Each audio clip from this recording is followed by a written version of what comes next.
Welcome to the Jack Attack. I am your host, Jack Everett, and today I wanted to continue my discussion of the Blade Runner franchise since it is 2019, the year of Blade Runner. And today we're going to be talking about the book Do Androids Dream of Electric Sheep by Philip K. Dick. Now, to begin my discussion, I wanted to talk about why I originally read the book. And so my history with Blade Runner was that I played the game, I thought it was awesome, and then I saw the movie and I didn't get it.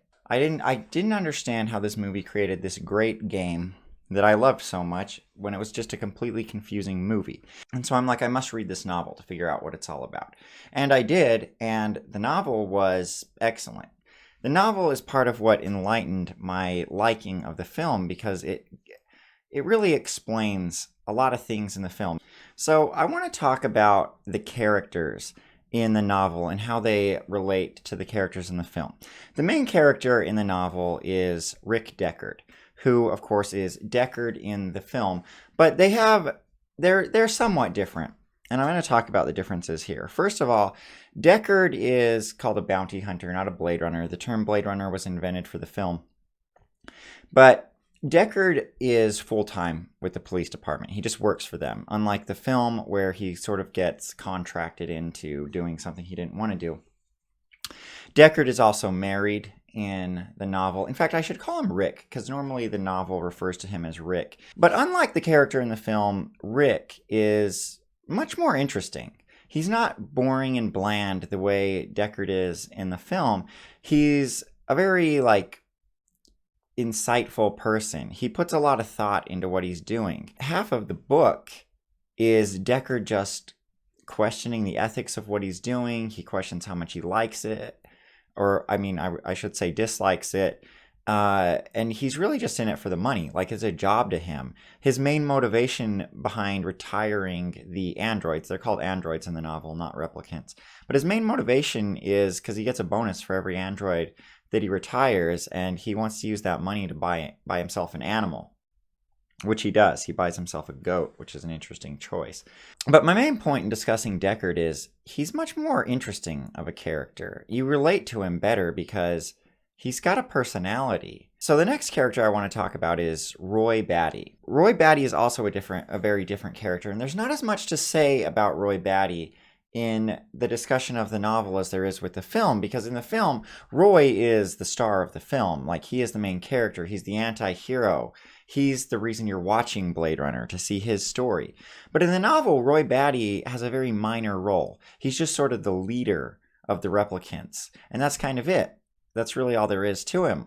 I mean, he shows up briefly at the end. The novel just sort of shows how unempathetical he is, how much he lacks empathy. Like, he's very cruel. He doesn't feel guilty about anything that he does in order to survive. I mean, he's willing to kill without mercy. And the next character is John Isidore. And John Isidore is sort of the second main character of the novel. There is Rick Deckard, and then there is Isidore. Every chapter in the novel is either about Rick or it's about Isidore. And Isidore is the corollary of J.F. Sebastian. And there's some similarities, but there's a lot of differences. So in the film, J.F. Sebastian is this genius genetic engineer. But he's also a recluse that lives in a building by himself. In the novel, Isidore is what the novel refers to as a chicken head or a special, which the novel defines as someone that the fallout that's come from World War Terminus has just affected some people's brains where they don't think like a normal person. Although Isidore isn't necessarily dumb in the novel. I mean, he exhibits a lot of behaviors of intelligence. He's just a little more naive and a little slower than maybe your average person. But that's what Isidore is in the novel. He's a chicken head. And Isidore has a lot of philosophical thoughts. That's why I say he's not necessarily dumb or low IQ, because he thinks a lot about what's going on around him. There is this scene in the novel where his job is that he's the driver for a pet hospital. But the pet hospital is not like a veterinary. It is a repair shop for electric animals. He ends up picking up this cat, and he brings it in to the shop where they find out that it's not an electric cat, it's a real cat. But Isidore has this idea of, why don't we just ask the owner if they want us to create a false cat that looks exactly the same to replace it with? Everyone thinks it's kind of a dumb idea, but then they call the owner of the cat and ask her, and she's like, yeah, sure, create me the fake cat. My husband will never even know the difference. And so he does actually come up with this genius idea, and that's why I say he's not all that dumb. Isidore does end up meeting with all the replicants, Roy and Pris, and then another replicant, which is Roy's wife, Irmgard Baddie, ends up staying with him, and that's where the novel ends, the same as it does with the film, with Deckard going in there and retiring all the replicants. I suppose that Rachel deserves some discussion as well. Rachel is... The same thing happens where Deckard goes to test Rachel, and the Rosen Corporation is basically trying to trick Deckard into thinking that the Voight-Kampff test doesn't even work correctly, and so that they won't be able to detect replicants at all. The Rosen Corporation is sort of presented as more evil in the novel than the Tyrell Corporation is in the movie. They want androids running around, running amok on Terra, as McCoy would say. But Rachel's aware that she's an android from the start, and Rachel intentionally manipulates Deckard throughout the novel. She's not this naive, innocent character the way she is in the film. The final character I want to talk about is Lubba Luft. Lubba Luft is the corollary to Zora in the film, only Lubba Luft is an opera singer. And there's a lot of interesting things going on in that regard. She's actually become a famous opera singer, which is kind of strange because the androids have only been on Earth for a few months. Oh, and here's a weird thing about the plot. At the very beginning, Deckard is given addresses for all the androids that he's supposed to track down. So it's not like this big mystery where he's trying to solve a case. He's literally given dossiers of every single android, and so he just approaches them. But I want to read this passage from the novel just because this kind of relates to my love of the video game. All right, so in this situation, Deckard has approached Lubba Luft, and he's asking to give her a Voight-Kampff test. Do you think I'm an android? Is that it? Her voice had faded almost to extinction. I'm not an android. I haven't even been on Mars. I've never even seen an android. Her elongated lashes shuddered involuntarily. He saw her trying to appear calm. Do you have information that there's an android in the cast? I'd be glad to help you, and if I were an android, would I be glad to help you? An android, he said, doesn't care what happens to another android. That's one of the indications we look for. Then, Miss Luft said, you must be an android. Maybe there once was a human who looked like you, and somewhere along the line you killed him and took his place, and your superiors don't know, she smiled, as if inviting him to agree. Let's get on with the test, he said. So, if you've played the game, you know that that is pretty much the exact conversation that McCoy has with Dektora. So the game does take inspiration from the novel in a lot of ways, and that's what I like about it. So I want to end my discussion by talking about two presences that exist within the novel. And it is the pop culture of the novel, the media presence in the novel. And there's basically two forms of entertainment that people seem to have in the novel. And that is this TV show called Buster Friendly and his Friendly Friends.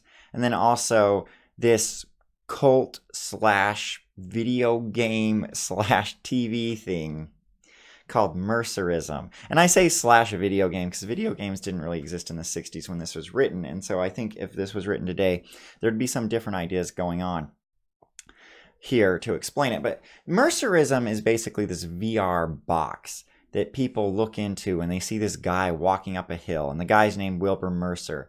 And what the claim is that everyone watching this box is all connected together and they're all empathizing with Wilbur Mercer.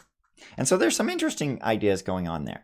First one being that only humans care about Mercerism, because Mercerism's all about empathy. And the androids lack empathy. And so actually at one point it comes up that Roy had tried an empathy box and he didn't get anything out of it. So he just thought it was a bunch of bullcrap. But pretty much every human being seems to think that Mercerism is like this great thing, and it's this weird cult that everyone's part of. And then the other show that I was talking about, the other form of entertainment that people participate in, is Buster Friendly and His Friendly Friends, which is the weirdest thing because that's the name of a kid's show.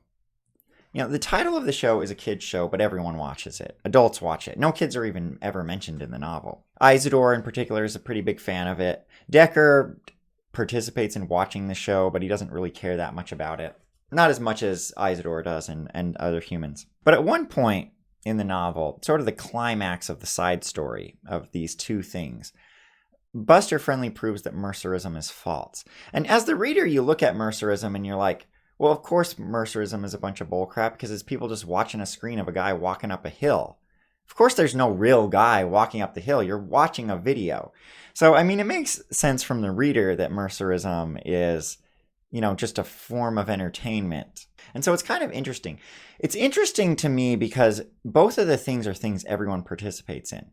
There's no indication up until the very end of the novel that Mercerism and Buster Friendly are at odds with each other. In fact, it makes one suspect that Buster Friendly might be an android himself. I think I might have heard that somewhere, or maybe it's mentioned in the novel and I don't remember, but it's just an idea. But it's a very interesting philosophical thing that's sort of on the side of this novel that the film doesn't really touch upon. I mean, the film is just sort of a visual experience with a kind of a cool story and a cool idea behind it. But the novel is very philosophical. I want to sum up my thoughts on the novel. I think this is a great novel. I first read it to try to understand Blade Runner better because I was curious about it. But I found that on its own, it's just a really interesting story. I mean, the plot is great. The philosophical ideas behind it are great. The characters are interesting. The characters you empathize with, the human characters anyway, not so much the replicants. The replicants are, or the androids are, just sort of evil in the novel. But this is a great read. It's a very easy read. You can read this in a few hours, and I highly recommend it. This is some of the best science fiction I've ever read. This is classic science fiction. This is science fiction that deals with the themes of science fiction. This isn't an action story. Sure, there's some action in it. You know, you'll get your Star Wars feel or whatever from it. But it deals with the themes. It deals with the theme of what it means to be human. It deals with the theme of what it means to empathize with something. It deals with the theme of humans' love of animals. It's one of the great novels. I think it'll always be a classic, and I highly recommend reading it. Anyway, if you have any thoughts on the novel or on the film series as a whole, just feel free to leave a comment to let me know what you thought of it. Let me know what your experience reading the novel was like. This has been The Jack Attack. I'm Jack Everett. Thanks for watching.